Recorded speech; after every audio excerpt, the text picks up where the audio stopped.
Hi ladies, good afternoon. It is Sarah Shipton here from Scrapbooking with Sarah, and I am coming live to you on a Thursday this week, May 30 instead of Tuesday.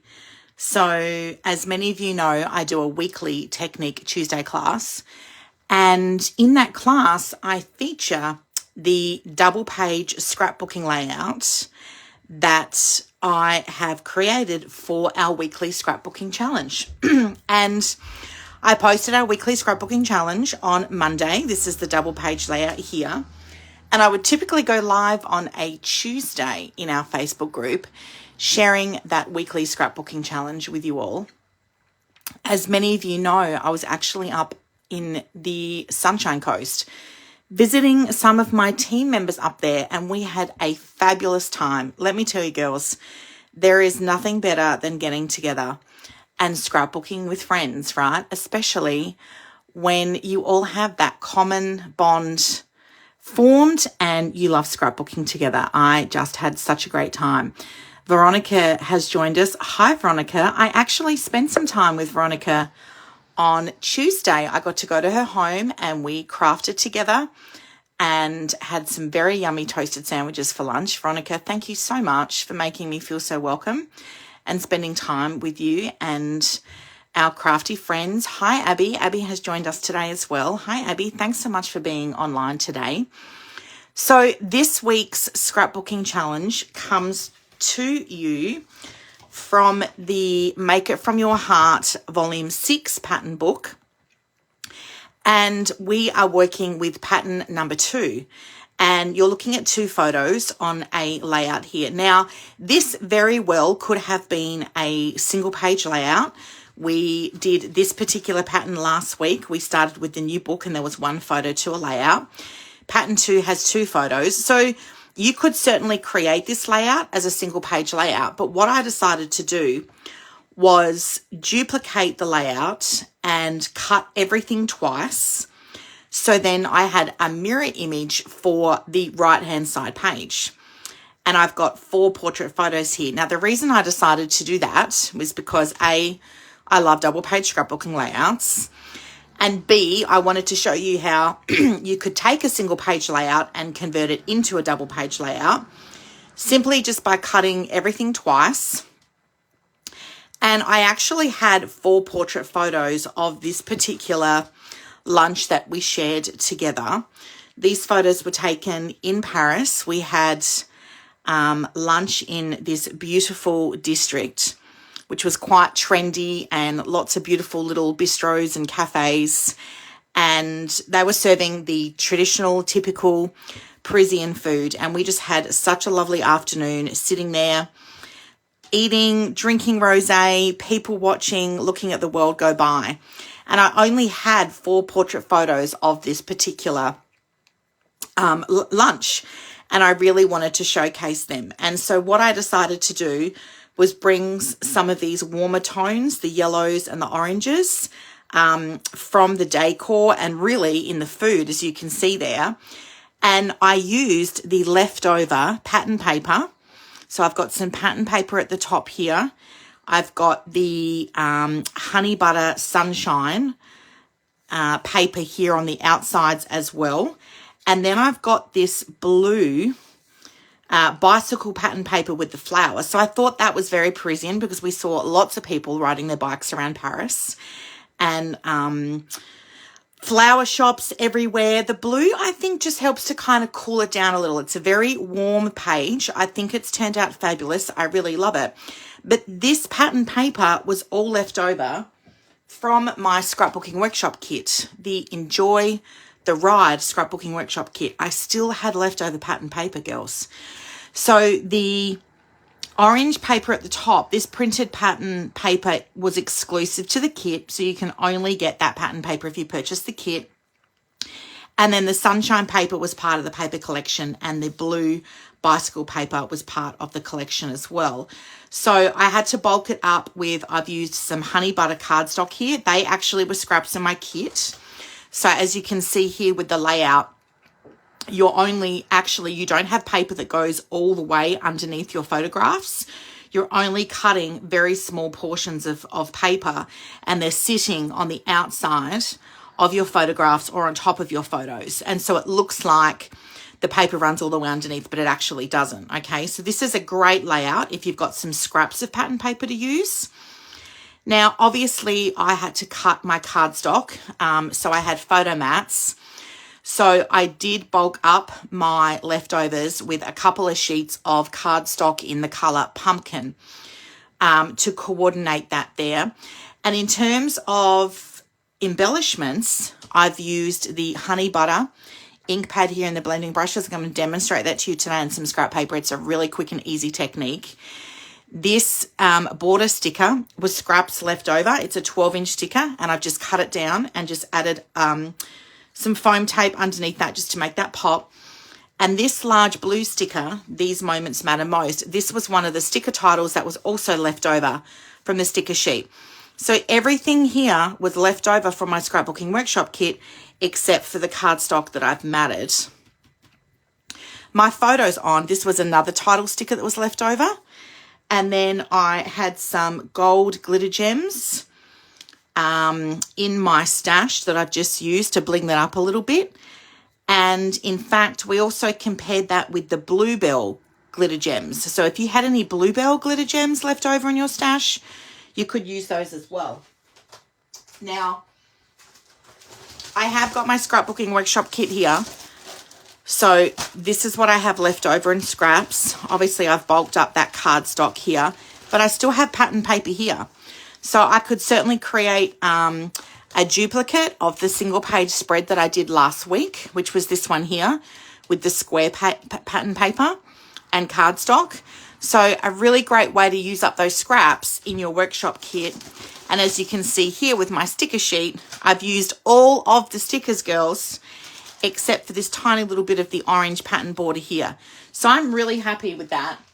And I love to be able to show my customers, audience, and community how you can get best bang for your buck, but also consume your scrapbooking workshop kit as opposed to collecting your scrapbooking workshop kit, right? Now, typically we wouldn't have so much leftover paper. I have to admit that this particular scrapbooking workshop kit did have a little bit more leftover paper than normal. But hey, these are the extra layouts that we have created with them. And in fact, I have the other pattern here. So this was the single page pattern that we did last week. This was made with my scraps from the kit, the yellow cardstock. I did bulk that up. And then I also created this layout with the scraps as well, because I had this pattern, this pattern, this pattern, and the blue cardstock and the pattern here left over. I just bulked it up with some jade cardstock. So 2 double page layouts and 1 single page layout as additional layouts that I've been able to create simply by using the scraps of the pattern paper in my scrapbooking workshop kit. So I love that. And it simply is a matter of picking a how-to pattern. We are going to be working with volume 6 now, and we have how many patterns here? This particular book actually is a scrapbooking and a card making pattern book. So if you like card making, then you're going to get really great use out of this book too. So we've got 19 patterns. We've got 17 patterns to go. That's 17 weeks of scrapbooking layouts, and then we will have to assess what we're going to do moving forward. That's going to be a future Sarah problem, right? We'll have to look at that a little bit later on. So let's have a look at the artistic technique. And what I've done here is I've used the honey butter ink pad. So there's a number of coordinating ink colors that I could have used. I looked at I used honey butter. And then, you know, in hindsight, I was like, oh, I probably could use pumpkin because it's very yellow. It's very warm. And I guess the one thing I will say as well is that this ink actually gets a little darker. So I've blended, and I probably could have not blended so much and maybe just very lightly blended, because it did get a little darker over time. So it looks darker than what I thought it would initially. But, you know, sometimes I question myself too, girls. When I create my scrapbooking layouts, I'm like, oh, should I have done that, or should I have put that there? But you know what? I'm not going to beat myself up about it because life is too short. My story is scrapbooked. My photos are printed. My memories are documented. I mean, like, is there anything more Parisian than having lunch at a sidewalk cafe, people watching over a baguette, French salad, and a rosé, right? I know. I love that. Love it, love it, love it. And so let's look at this blending technique. I'm just going to pop this to the side here. Now, the reason I chose to do, so I've done some blending down here in this corner, and then I've actually matted my title sticker over the top there with some 3D foam tape. I've done some blending here in the top, and then I've done some blending in the bottom right-hand corner. So what we've ended up with is this triangular pattern, which works really well. This is a well-known scrapbooking technique, creating that triangular pattern so the eye moves from the left to the right of the page as it's looking through your scrapbook album. So a well-known little tip there. And then not too much in terms of embellishments. I've just popped some glitter gems on here, popped up this leftover sticker. I just cut that and popped it on the edge there, and I had those 2 stickers left over, and it kind of didn't really need anything else, right? I think that that was enough. So I'm just going to grab my Versamat here, and I've got a little bit of scrap French vanilla paper here. Actually, I might pop this just here because I want to actually show you in a big, I want to do it in a big circle here. So I chose French vanilla as my cardstock color for the base pages, and then did the blending over the top. So it looks really good with a lighter tone color. Now I want to give you a little tip with blending brushes here. So as many of you know, I was a maker with close to my heart. And so I already had my blending brushes. If you don't have blending brushes, then I sell them as a Stampin' Up! Demonstrator. You can get a 3-pack of blending brushes for $27. And in fact, the head of the blending brush is actually larger than the ones that I'm going to be demonstrating with you today. So a little tip that I liked to do, I actually bought 3 packs of the blending brushes, and then I've separated these into color families. So looking at the color wheel in the catalog, I've got all the reds, pinks, and purples together here. And then I've got the blues, greens, and yellows together here, and the oranges, browns, greys, and blacks. Oh, hang on. I think these have been mixed up. Yes, I think they have been mixed up. So I've separated them into 3 packs. I might have to check with my daughter. Oh, she is watching. Hi, Kayla. Miss Kayla. I don't know if she's done some blending lately. We share some of our scrapbooking supplies, and sometimes they end up at her house. But my tip for you with the blending brushes, you don't need to have a blending brush for every color that there is. I mean, if you want to, then you do you, girl.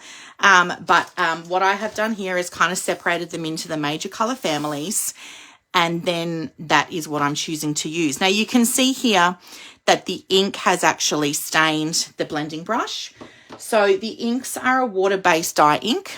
And if I was to rub this blending brush here now over my scratch paper, you can see there that there's actually nothing coming off. So when I have finished blending with my blending brush, I do clean the blending brush out. I can just run that under my tap with some warm water, maybe a tiny little bit of dishwashing detergent just to get that extra ink off. And then I typically will lie them face down, literally right here in front of my window, just on top of some paper towel or my stamp chamois, just so that water drains out of the brush and doesn't end up sitting and pooling in the bottom of the brush here where the bristles are actually connected. So this is one whole brush, and it's actually glued permanently into the bristles here, one whole, all these bristle pad here, and it's glued here into the base of your blending brush. So I do rinse them out after use. I leave them face down in the window just so they can dry naturally. And don't be alarmed if you see your blending brushes stained, because they won't transfer. The reason I group them into color groups is that it doesn't matter whether I'm using a light green or a dark green. That, you know, if I've got just a green brush, then I can use them, because as we know, we might have several different variations of the color green in the ink pads. And so admittedly, I haven't done any of the blending techniques yet with the Stampin' Up! Ink pads because they are, as you heard me say a couple of weeks ago, and you all thought that was hilarious, the ink pads are quite juicy. So what I have learned about the comparison of the ink pads is the ones that I have used for this particular layout. And the reason I've used this Honey Butter exclusive ink pad is because this was one of the coordinating colors that went with the Enjoy the Ride featured paper collection. And so Enjoy the Ride was a paper collection that Stampin' Up! Purchased from Close to My Heart, and it was a paper collection that we were able to sell as a Stampin' Up! Demonstrator during the month of May, and really until those supplies run out. We were able to sell that as a way to easily transition the makers from Close to My Heart and also the customers that were purchasing Close to My Heart product. It was just a really nice soft landing and an easy tradition to move from one crafting company over to the other. So it made sense for me to keep those colors coordinated and matched. But what I have noticed the difference in the ink pads is that this is a felt ink pad, right? So it's much harder than the Stampin' Up! Ink pads. The Stampin' Up! Ink pads are, now, what are they? They're foam. Okay, so they're a foam ink pad. So they're like quite wet and they're quite juicy, whereas this is hard. And I mean, you would almost be forgiven for thinking that it's dry, but it certainly is not. So what I've done here with my ink pad is I have got my blending brush and I've just circled my blending brush over that ink pad like so. And then on my French vanilla paper, I'm just putting that around in a circular motion. And as you can see there, that is quite light, okay? So I have gone over that a number of times. Now, as I'm going around and around with my blending brush, you can see I've ended up with this clear circle space in the middle. So I'm just going to pop some more ink on my blending brush there, and then I'm going to go around and around to fill up that circular space there. So it really is up to you. The great thing about this is that this particular tool allows you to build on your color. So depending on how light you want your color to be or how dark you want your color to be, you can continue to build on that color. But I did note that it ended up obviously looking quite darker than what I thought it would. And so, I mean, look, I'm still happy with how it's turned out. It's done. I'm not going to beat myself up over it. It's a fun technique, and it's just a way, I think it's really good as well. Like if you've got White Daisy cardstock or the French vanilla cardstock, some people feel like it looks really like bare or naked, and they feel like they need to kind of fill all the available space. You don't necessarily need to, but I think just adding that little bit of color there to the background on your cardstock really just helps to make that pop. So that I've just popped that there on the scratch paper, just to give you a little bit of an example. I've got some scrap French vanilla here as well. So again, popping that on your cardstock. You could also do this on cards. So I could maybe have cut this little piece down and I could actually color this cardstock with my blending brush and some ink first of all, and then I could stamp a sentiment over the top of that. So just adding color behind there gives you a little bit of a background element there, and it just makes it doesn't look as boring or as plain as having perhaps plain White Daisy cardstock or French vanilla cardstock on there, having that color on there. So that is how you play with those blending brushes, girls. And what I would say to you, I actually keep some scraps of French vanilla and scraps of White Daisy in my crafting supplies there. So it would be just a matter of having a little bit of play with it. You could actually try it out beforehand. So I did not try it out beforehand. I literally just went straight in and did the blending straight onto the cardstock. But if you've not tried this technique before and you're a little nervous about doing that, you can see here this is a little lighter. If you're a little nervous about doing that, why don't you grab some scrap White Daisy cardstock or some scrap French vanilla cardstock, maybe the same color in scrap of what you're going to do as your base page. Why don't you try doing that on some scrap paper first of all, just to have a bit of a play around with that and get confident with that technique, or maybe even just get confident with the shade of the color that you want to have on your cardstock first of all, so you know maybe how many times to blend over the top of that. Have a little play beforehand, I think, is a great tip. So I just went straight in, and that was my end result. So we still do have product from the Enjoy the Ride paper collection available in stock. And what I've got here is a packet of the papers and stickers I'm just going to share with you. So you can still get the paper pack and sticker sheet. You can get the paper pack on its own as well if you're not into the stickers. So that's the sticker sheet there. You've got 2 sheets of the pattern paper. So one pattern on one side and another pattern on another side. And then we have the 12-inch zip strip up the top as well. So you need to cut that 12-inch zip strip off the top of your paper before you put it on your scrapbook layout or before you cut it down. And this adds as an extra feature for your paper crafting. We've got this super cute white floral pattern. On the back of that, you've got your sunshine pattern. We've got this a light jade green butterfly pattern there. And then also this really big print here with the flower pots and the flowers and the sunshine there. So that is your printed pattern, your pattern paper, which you can get on its own or with a sticker sheet. And then there is also a coordinating cardstock packet as well. Now, the coordinating cardstock packet, I'm pretty sure it has sold out. I think it has sold out.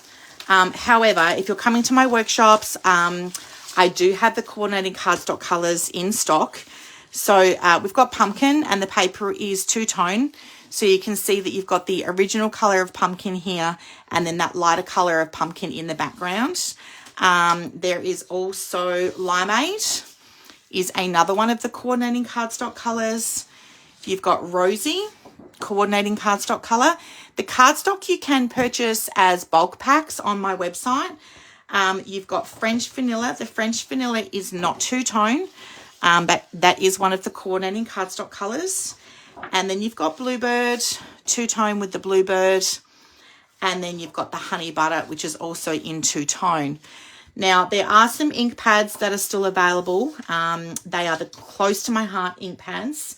Off the top of my head, I think it's Bluebird and Harbour. That is still available on my website, girls. So if you did miss out on the coordinating cardstock pack, you can get your coordinating cardstock colours from my workshops. And then, of course, the scrapbooking workshop kit is still available. I have already been sharing this all of the month of May. For those of you that are booked in for my June workshops on the 7th and the 8th, we will not have the June featured paper collection back in time to create with for my workshop. So the paper collection, which is called Lake Life, is not going to be going live until June 5. So if you haven't yet ordered Enjoy the Ride, you might choose to do that today online to allow that time to be shipped back to you before a workshop on the 7th or the 8th. If you don't feel confident placing your order online, then please don't hesitate to contact me and I can add you to my order. I am doing an order this evening, so you'll need to let me know by about 4 p.m. today if you'd like to do the Enjoy the Ride scrapbooking workshop kit. You're going to create 3 double-page scrapbooking layouts with the scrapbooking workshop kit, and you can see all of these beautiful papers and stickers here.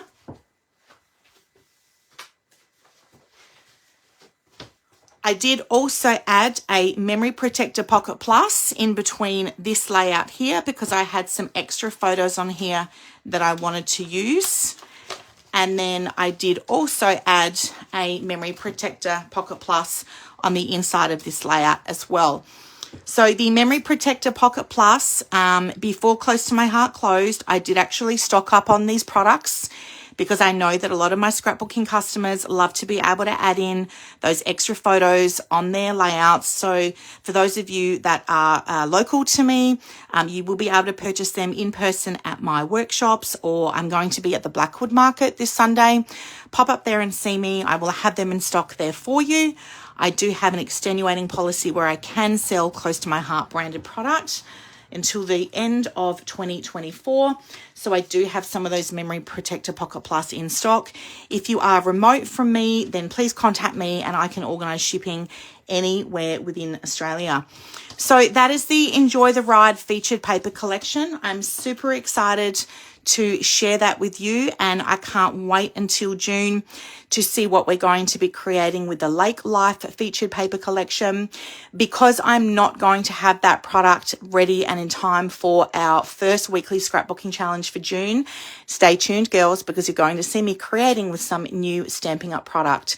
So I'm excited to play with that this weekend and post that layout on Monday. Stay tuned. Enjoy creating your scrapbooking layout this week if you are participating in my weekly challenge. I can't wait to see what you create. Have a fantastic weekend, almost everyone. Thanks for watching, ladies.